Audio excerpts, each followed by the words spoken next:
Like, what do we actually need to achieve transformative change in a very short period of time? We clearly need the energy, the radicalism, and the creativity of social movements, but we also need the implementation and the hard political power of the electoral system, and we need a nexus of those things.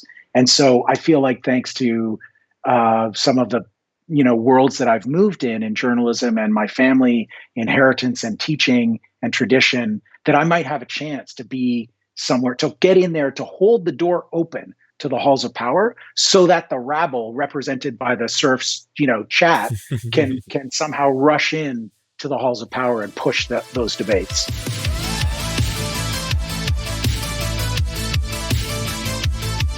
Why don't you give everyone a quick introduction to yourself?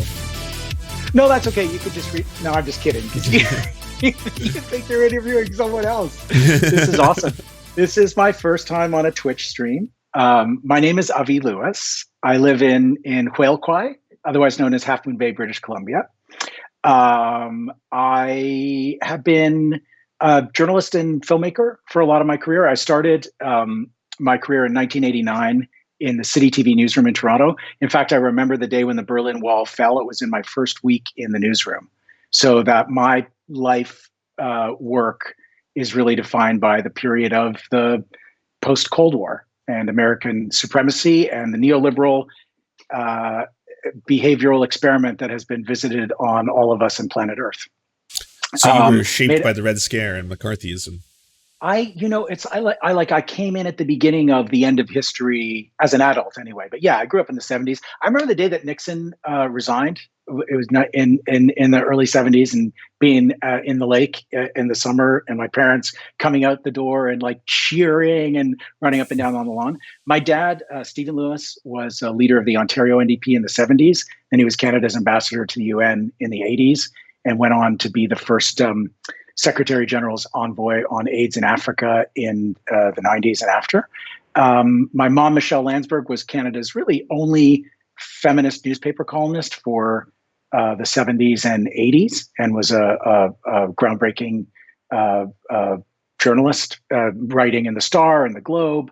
And yeah, my grandpa, David Lewis, was one of the founders of the CCF, which precedes the NDP. But I've made my career in journalism, hosted music shows in the 90s. I hosted a show called The New Music, interviewed rock stars, got into doing political coverage for young people on Much Music in the 90s. I confronted Jean Chrétien on the floor of Much Music in 1993 because he was days from that landslide victory in the 1993 election. And he'd been campaigning against NAFTA. We knew that he was going to actually proclaim NAFTA.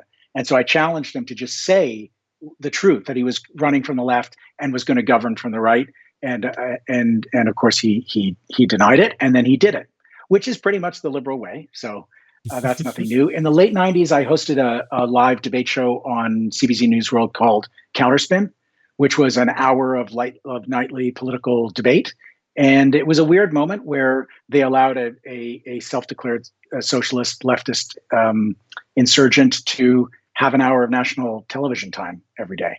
And so I hosted a debate show from the left for 3 years, did 500 live political debates in 3 years, which smoked my synapses in a really unhappy way. But it was, we actually got to do a different kind of political debate in the country for a few years.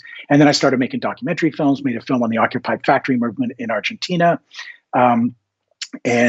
Have been married to Naomi Klein for the last 25 years.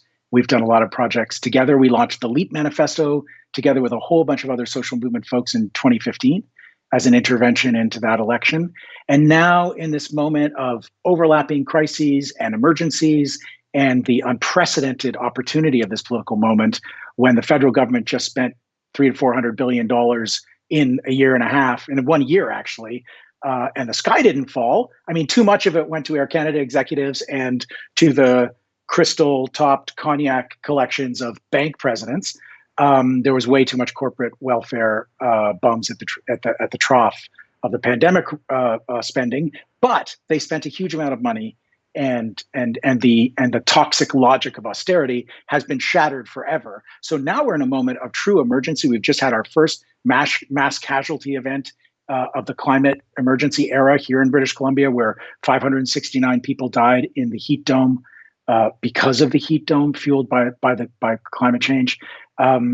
We now know that it's a rich country, that we have enough to have a massive federal government resourced, locally designed Green New Deal for all, which can leverage dealing with the climate emergency by actually creating free public transit between and within communities across the country, a couple million units of public and co-op housing to deflate the speculative bubble and actually guarantee the human right to a home, and do all kinds of other things that would be really spectacular right now and that are desperately needed.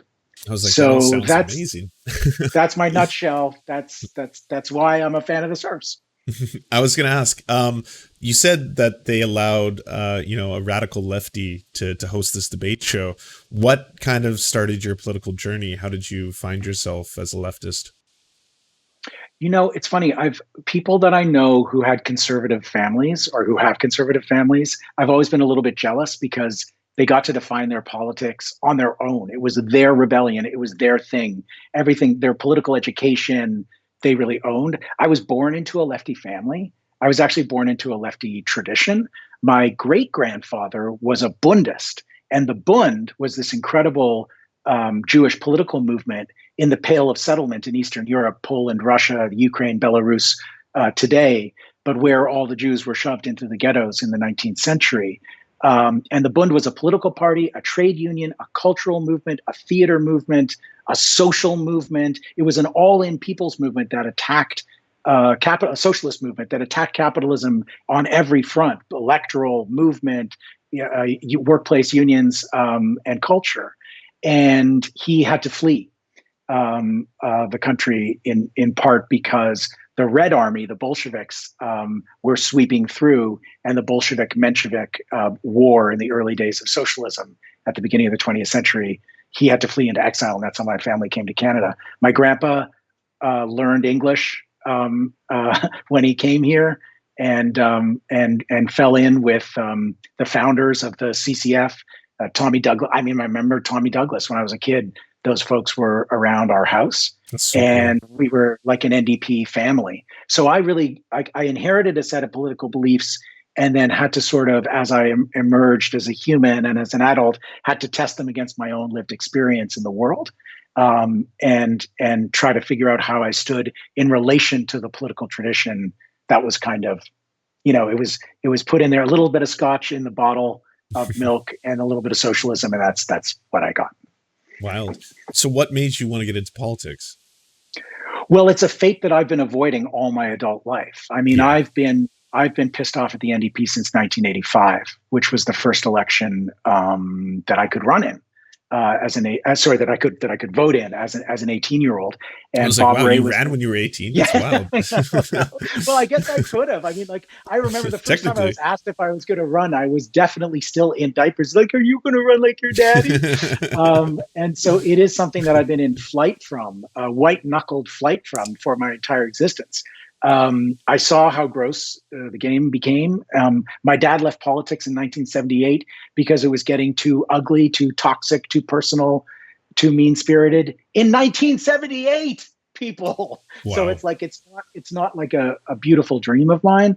It really is this political moment of the escalating, cascading crises and emergencies, and yet the sense of a political opportunity, the resurgence of democratic socialism in the United States. I've been lucky enough to work in proximity to the Squad, to the Bernie movement, to AOC and the others, and seeing Matthew Green and Leah Gazan and incredible NDP candidates in this election who are openly running on the left of the party gives me a sense that there is, and the new generation of young socialist organizers who have done things like get the Palestine resolution finally passed at an NDP convention, have really inspired me to throw my hat on in the race. And also, just the emergency. If we have to cut emissions in this country by at least 60% in less than a decade, we need, in the words of the intergovernmental, the IPCC, the climate scientists said in that 2018 report, that detailed the 1.5 degrees as really the target we need to hold temperature rises to. The IPCC said we need rapid and transformative changes in every aspect of society. That's actually the level of change that's required now. And we have to execute it on this very short existential deadline. And so it's for me, this is getting out of my comfort zone and leaving the social movement world where I've mostly been doing storytelling, journalism, filmmaking around social movements around the world, and some organizing in the context of the LEAP organization, which was a 5-year experiment that just came to a close, and saying we need a people's accomplice in Parliament. We need more people shifting the center of political gravity in the House of Commons to connect to social movement energy and ideas on the ground and actually join forces. It's a theory of change question. Like, what do we actually need to achieve transformative change in a very short period of time? We clearly need the energy, the radicalism, and the creativity of social movements, but we also need the implementation and the hard political power of the electoral system, and we need a nexus of those things.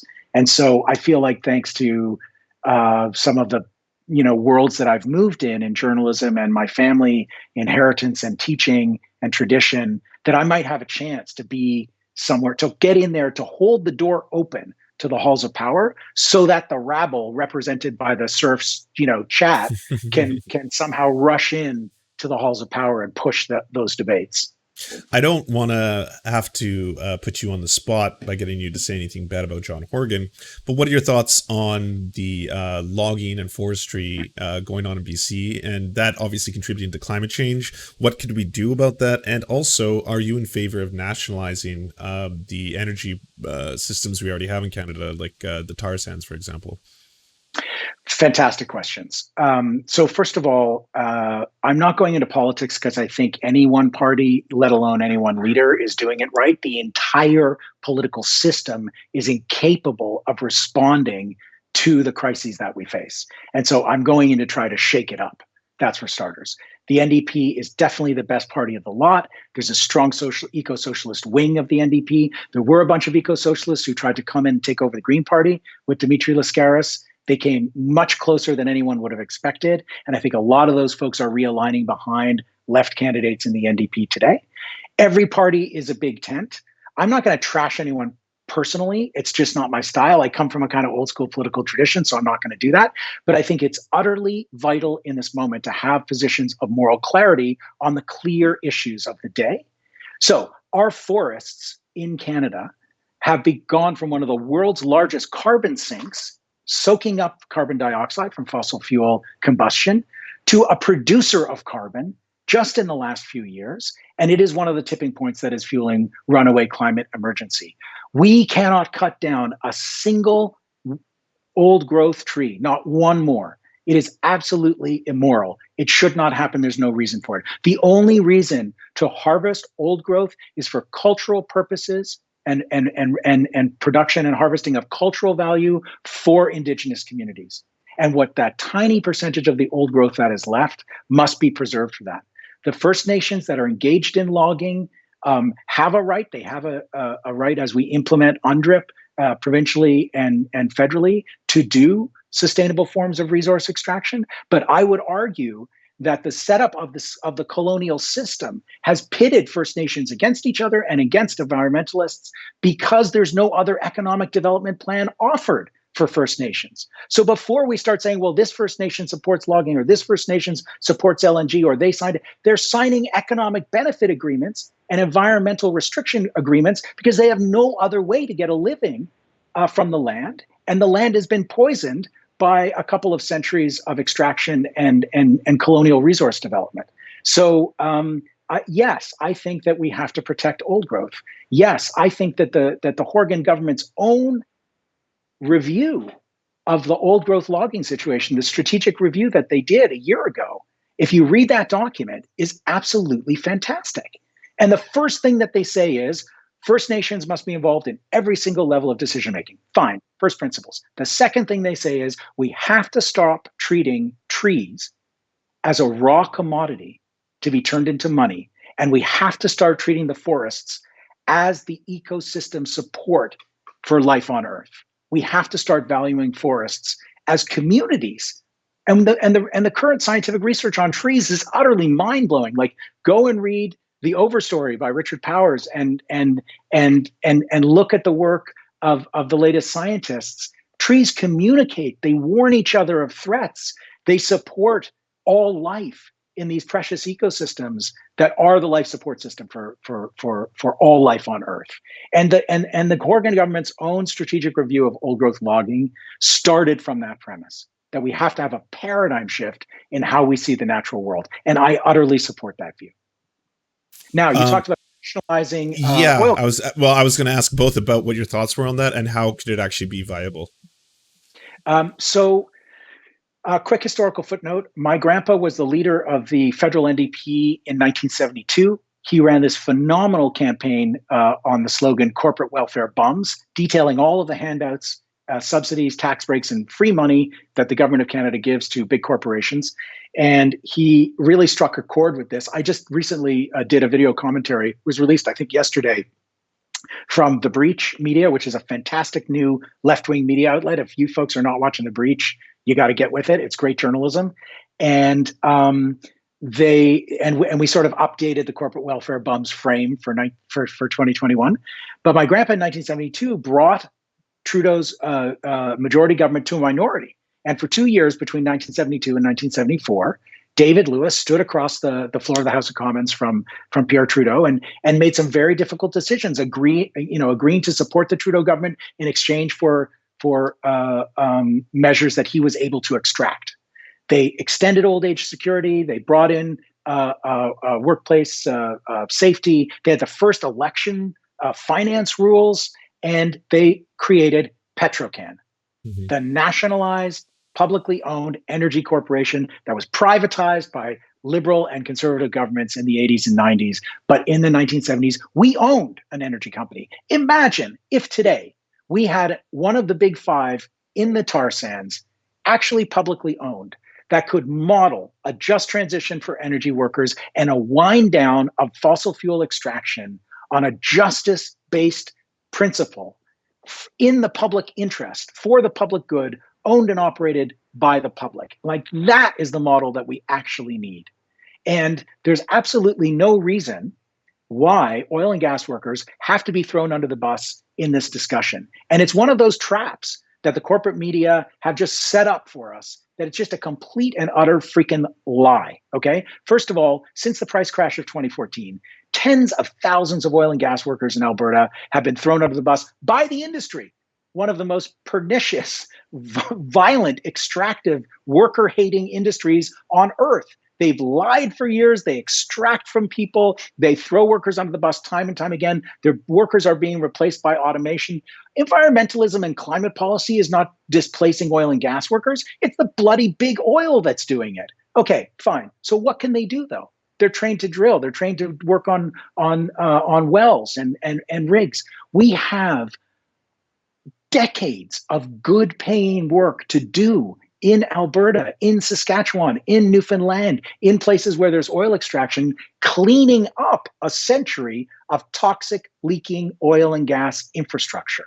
And in fact, there was a phenomenal report released just in the last few weeks called The Big Cleanup. I encourage you guys to look it up and maybe link to it, which details how you could put back to work tens of thousands of oil workers and generate hundreds of billions of dollars of economic activity every single year, cleaning up the land, that beautiful, beautiful land in Alberta and Saskatchewan and other places that has been devastated by oil and gas development. In the north of British Columbia, the same thing with fracking, cleaning it up instead of further ravaging the earth.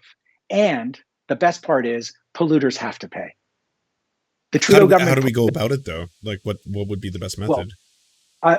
So the method, there's very specific methods recommended in this report. I definitely favor a public corporation that actually takes on the cleanup, but is funded by taxes on tar sands profits. The big five in the oil patch are forecasting making $60 billion in the next 2 years. Okay, and the price of oil is going back up again. So the money is there. In Alberta, specifically, the conventional oil and gas industry has been bankrupt for years because their environmental liabilities, which they're legally responsible for, even though a captured petrostate doesn't make them pay for them, but their environmental liabilities far exceed what they're getting from the bottom of the barrel of those old wells in the conventional side. So they're zombies walking around just existing on public subsidies and passing off their toxic spent assets to smaller companies that don't have the capacity to pay the liabilities. So all of those abandoned wells, unused wells, are going to end up being cleaned up by the public purse. And the Trudeau government actually allocated $1.5 billion in the last budget to clean up oil and gas wells because they got the surface of this idea that we've been developing on the climate left for a while. But they forgot the most important part, which is the polluters have to pay. So there are lots of mechanisms to have a public corporation hire the workers, assign them, audit it, report on it, but that must be funded by industry. And you can do that by taxes. You can do that, but you can do that by, whatever measure you have the political power to implement. Because really, for me, it's not as much about the mechanism. It is about the power. You need to have the power to take on one of the most powerful industries and corporate lobbies in world history, and the richest. And they're drowning in money and lobbyists and lawyers. And somehow we need to have the power of a state with the values of a social movement. And that's the thing we have never really cracked, because movements aren't going to do it on their own, and states aren't going to do it when they're captured. And so somehow we need to bring the politics and values of movements into power to do something like nationalize a company and use it as a model and force the others to join in and actually do a fossil fuel wind down that doesn't throw workers under the bus. So it's utterly possible, but we're in the process of building the power to make it happen. And that's a much bigger, even bigger than the big questions you asked me. How we build the power is definitely a bigger one. I guess the next thing I wanted to ask you is that you mentioned a little bit about the Green New Deal. Can you explain, I guess, maybe for our non-Canadian viewers, or maybe even for our Canadian viewers, because they probably don't understand what that means for Canadians? Because, I mean, the Green New Deal is pretty synonymous with Bernie Sanders, AOC, the Squad, that kind of stuff. Yeah. I forget that your audience is kind of continental. So apologies for leaning all the way into the Canada. They're international. There's some Swedes here, some Finns, right? Some Germans, a couple Peruvians. Yeah. So the Green New Deal is an idea that's been kicking around for a long time. It surged into public view in 2018 in that unforgettable moment when the Sunrise Movement, a new young climate organization of young people on fire about the climate emergency, occupied Nancy Pelosi's office right after the midterm elections in 2018 when the Democrats took back control of the House. And they were like trying to channel a kind of movement politics, which is get lefties elected whenever possible, but never let the center left or the Democrats, such social democrats or the corporate Democrats in the United States, never let them stop feeling pressure from the left. So right after this moment, when finally in the middle of the Trump era, the Democrats took back control of the House, traditionally all the people who worked their butts off in elections would like sit down and then demobilize and wait for the next election to be reactivated. They were like, no, we're pushing inside now. They go inside, they occupy the House leader's office. And who comes and joins them? Alexandria Ocasio-Cortez. And they chanted Green New Deal together. And that was a moment when everything changed politically. And I think we are still riding that wave, and we still need to channel that momentum and that energy and the political ideas. So the Green New Deal is a model. It's reaching back in North American history to the Depression of the 1930s and to FDR's response, which was a massive program of public spending, new institutions, new public corporations, huge programs that directly put people to work in the middle of an economic crisis. And the Great Depression was an environmental crisis as well, because the Dust Bowl was a huge part of why there was so much hunger and poverty across the United States, as well as the stock market crash of 1929 and the dirty 30s, the economic depression. So FDR had the New Deal, and it was a program of economic recovery for the country that was led by massive amounts of federal government spending in the United States. Now, it's important to say before we romanticize any of that stuff that the New Deal also had extremely racist components. It embedded the system of redlining, which prevented, which segregated Black and communities of color away from white communities in cities and suburbs. Many of the programs were not available to women, were not available to people of color. Mexican farm workers were deported during the New Deal, and there were lots of terrible and racist things done during the New Deal. So New Deal is not just like some great thing that we valorize. The New Deal was a response by the American government to the threat of socialism actually taking power in a mass rebellion. In the 30s, socialism was surging, and the New Deal was Roosevelt's way of diffusing the socialist momentum by granting a lot of its demands without actually throwing capitalism out the window. So it was a compromise that represented a huge amount of organizing power in new labor movements and in social movements across the United States. As a compromise, it wasn't everything that we would have wanted, but it did establish that nation states have tremendous capacity, especially nation states like Canada, the United States, and European countries, and Australia and others, who can print their own currency and aren't actually controlled and disciplined by the mechanism of debt to multilateral institutions like the IMF and the World Bank, the way much of the global South is. So countries like Canada that have the capacity to print money, to create money, and to spend publicly, do have this capacity for huge federal spending. We've just seen it during the pandemic, and that's why this moment is such an important reminder.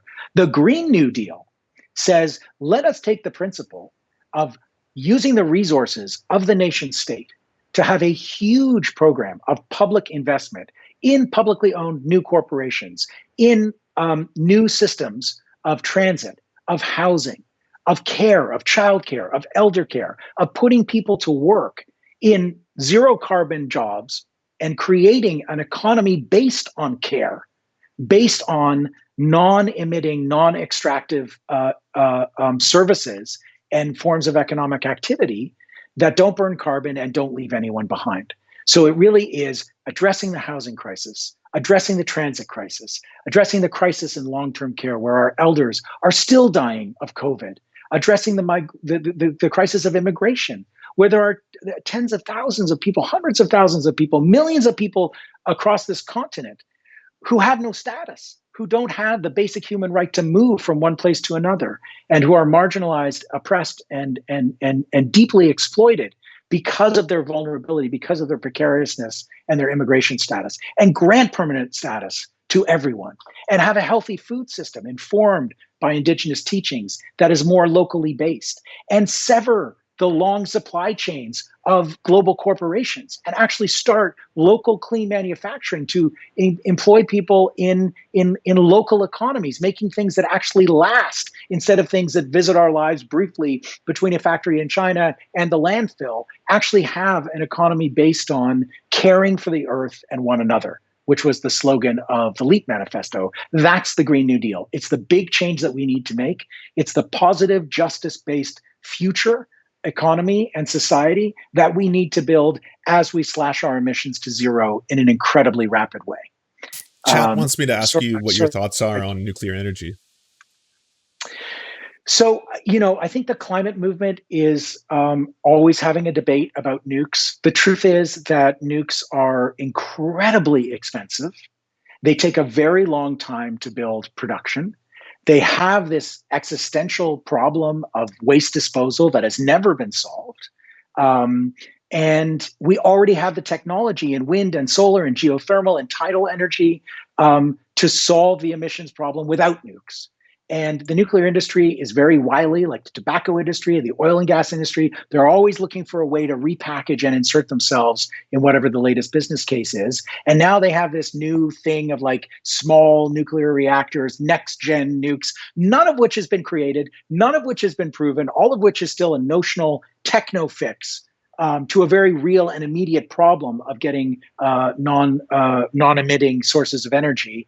And I think it's a scam. I think it's a total scam. If you look at the nuclear power that's created in Canada today, it's all getting to be 50 years old. They've never solved the waste problems. You have plants, huge nuclear plants that are near millions and millions of people, and they're, instead of retiring them carefully and funding massive increases in renewable energy to replace that grid demand, they are expanding. Conservative and liberal governments are expanding and doubling down on nuclear energy, and the liberal government is committed to this total fantasy of small nuclear reactors that don't even exist yet. So I'm still anti-nuke, but I totally understand that.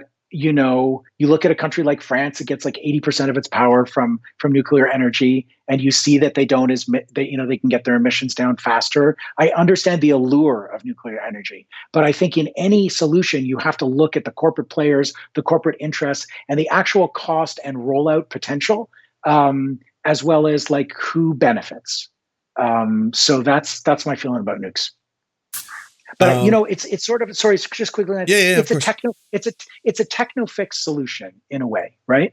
Like I am actually for lower tech solutions because I think they already exist and they're proven and they're cheap as hell right now, and they actually would create more work in the economy, which we desperately need because we have an employment crisis as well.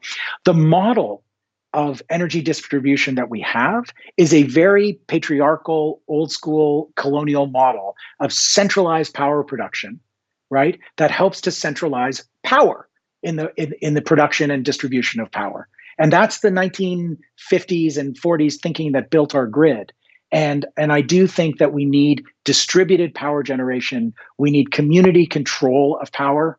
We need much more localized production. We need connected, smaller grids where power isn't centralized in these huge bureaucracies that have really been a barrier to change in the power sector. The next couple questions I wanted to ask you about very quickly was, is there any plan within the NDP to implement a universal basic income?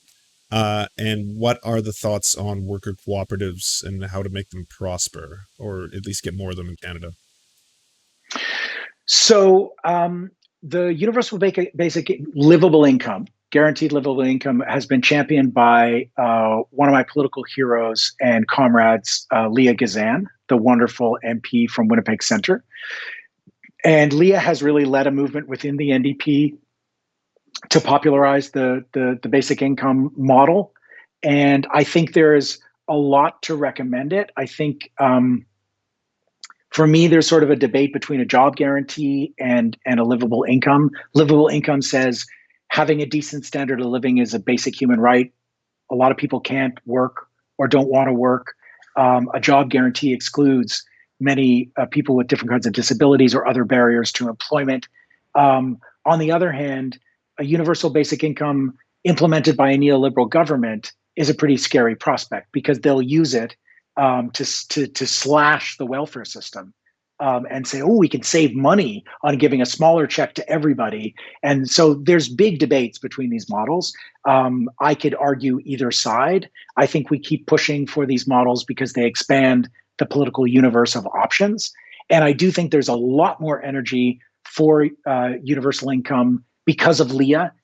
She started a petition that really got many signatures, delivered it in the House of Commons, and actually has really shifted the party conversation on it. I don't know if it's going to be in this election platform. I certainly hope so, but I've heard Jagmeet Singh speak about it positively, and other MPs, and so I'm hopeful that it'll be part of the offer. I think it's in combination with taxing the rich, and many other programs of transformation that we need. But I do think it's a great example of how a handful of MPs like Leah and Matthew and others can bring in fresh ideas from movement space and build a lot of momentum behind them quickly. And that's the kind of Squad North model of electing leftist MPs that I think has a lot of promise in a party like the NDP in a country like Canada. What's the chances, do you think, that the NDP could do well this election? Because just based on the polling and the numbers, I kind of get worried that we're in store for a Trudeau majority. Yeah. It's terrifying. The cynicism of an election call, which could come this weekend, which could come in the next week, which is likely to, on the cusp of the fourth wave, when numbers are going back up. It's monstrous. And it is simply because our princeling prime minister, in his entitlement, feels that he is entitled to absolute power, and he wants to cash in before the fourth wave becomes too much of a liability. And in this little trough, he wants to cash in the way other parties in power have managed to win re-election during the pandemic. I think it's really horrible, and I don't think people want it, and I think it is a genuine risk. On the other hand, the Tories are in free fall, and yeah, they are. And the way that the Liberals traditionally win, and Trudeau pulled it out again, even post blackface in 2019, they scare all the NDP votes back into their fold by raising the specter of the Tories. And they just do it again and again and again and again, just like the way they've been campaigning on NDP ideas and ruling with conservative ideas for a lot of the last 150 years. They just come and eat the NDP's lunch in the last week of every campaign and scare people back. So for me, the best case scenario, and this is like, I'm not into armchair punditry a lot, but I'll just do a second of it. For me, the ideal scenario is, and it's perfectly plausible, if O'Toole cannot completely screw up and actually run a viable campaign, but not do well enough to actually come within single digits or a handful of digits of actually taking power, then people will be more scared or as scared of an arrogance election and a Trudeau majority than they are of the specter of the Tories coming back to power. And in that scenario, by far the most popular leader is Jagmeet Singh, especially among young people. If young people come and vote and work on insurgent campaigns for squad type politicians, we could have another minority with a much more emboldened, much more left-wing caucus holding the balance of power. And then we could actually see some movement in this country, and perhaps a period of pretty exciting electoral changes. But it's all, I mean, but elections are just incredibly dramatic and unpredictable things. And so who knows what will happen? I do think that we're in for an election. And so I think it's incumbent upon people who want to see transformative change to get in the muck and actually find a candidate they really believe in and get to work, because we don't have the money that the other parties have. We're going to have to do it with people power. And if you can do it for a candidate whose politics really align with you, it can be a lot of fun. And we might actually win something bigger this time. And if he gets another majority, God help us all. I say in a very atheist way. Yeah. I guess, sorry, I never gave you a chance to answer the co-ops question. Oh, yeah. Well, co-ops, I mean, I made a movie called The Take that came out in 2004, which was a love letter to the movement of worker-owned cooperatives in Argentina, which sprang up in the aftermath of the 2001 economic meltdown there.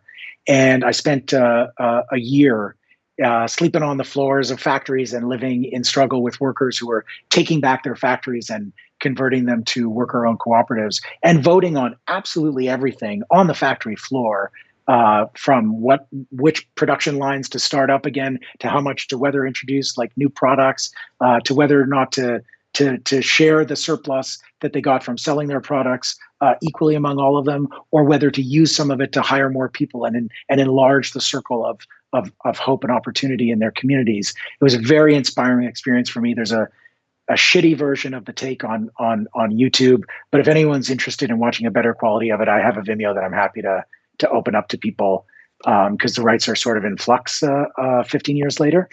But I'm a huge fan of worker-owned cooperatives. There's a few different kinds of cooperatives, and consumer co-ops and those other forms are not exactly as they don't embed democracy in the workplace the way worker-owned cooperatives do.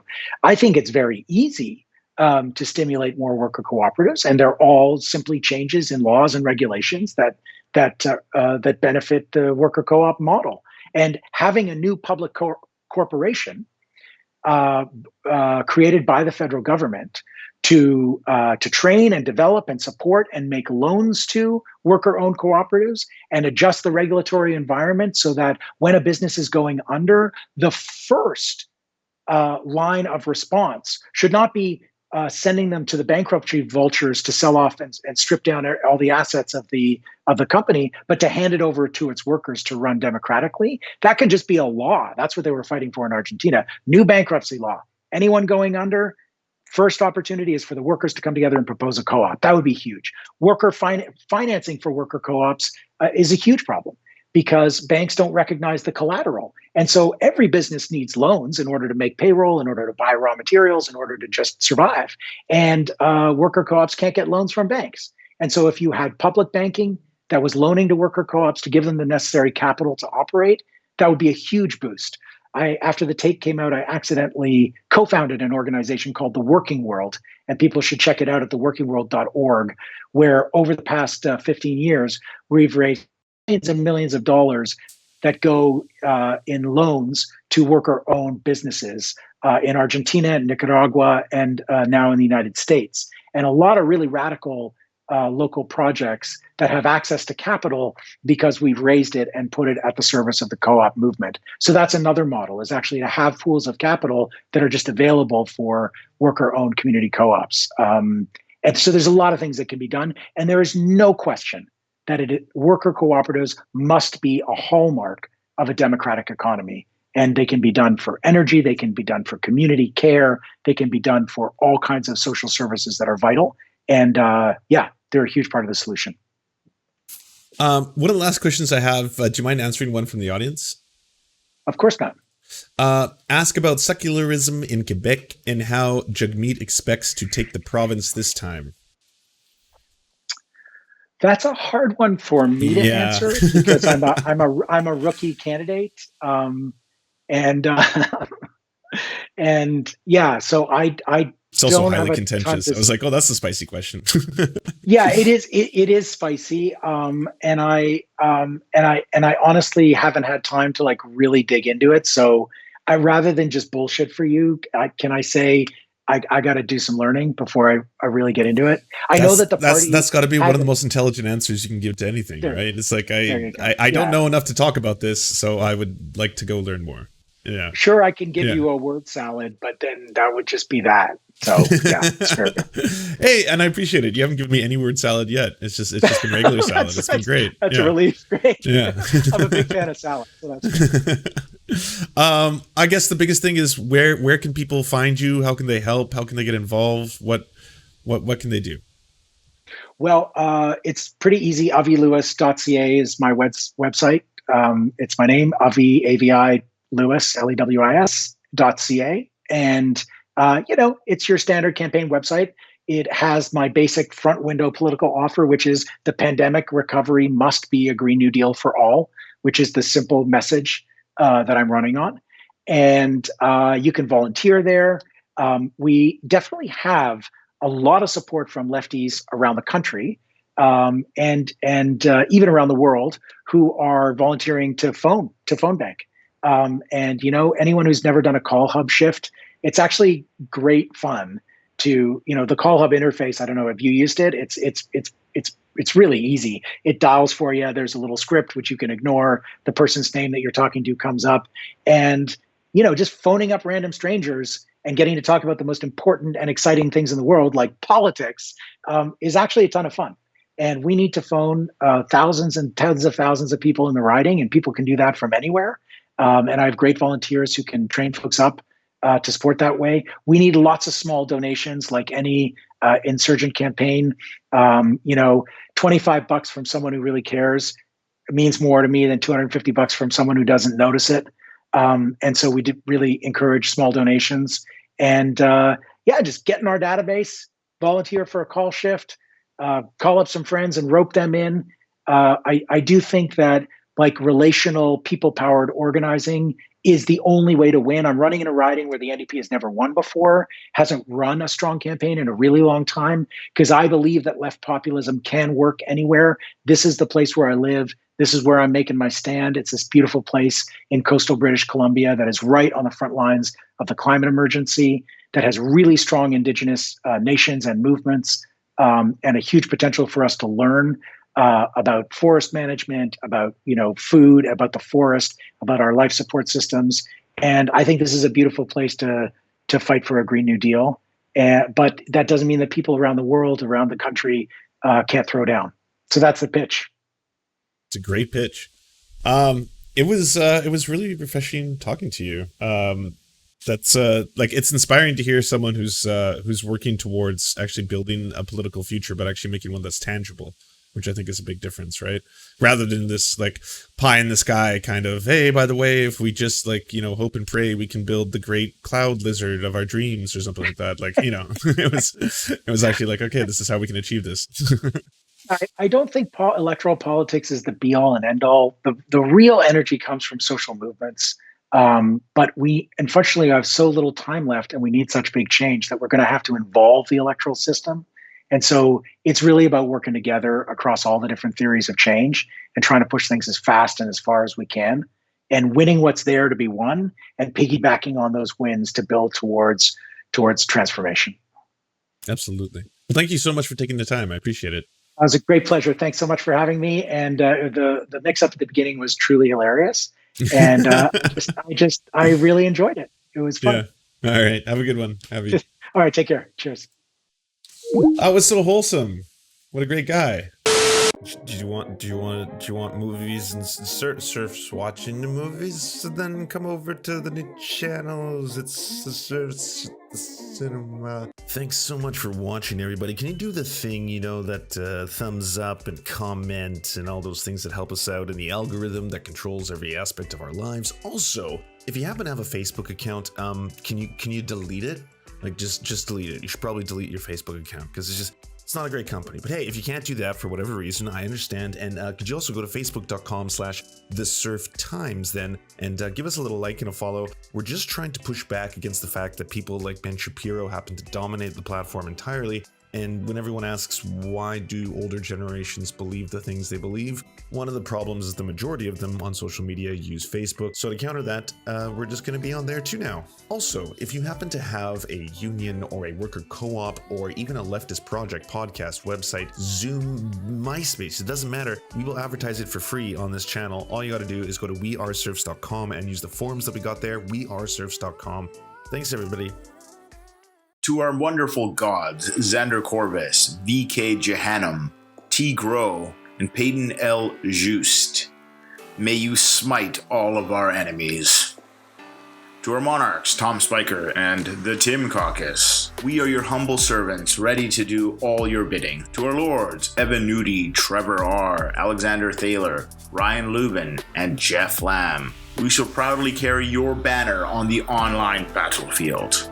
To our Knights of the Round Table, Val 9000, Jenna Tao, Dark Puppy, Quiet 185, Anna Loves Riley, Omni, Riley and Anna, Poodlehawk, Multimondi, Trevor Janis, Lemmy 101, Anthropophojack, Saren 42, Chronic to Hemphog, Phone Jenny, Radical Maniac, Ramon Acosta, Jibby Big Nuts, Violent Orchard, Sophie Baby, Political Puppy, Andreas Chiringuito, Zach Christensen, Yopi, Josh Mickelson, Todd Buckingham, and Todd Lajeunesse. We raise our glass and we raise our swords and we salute you.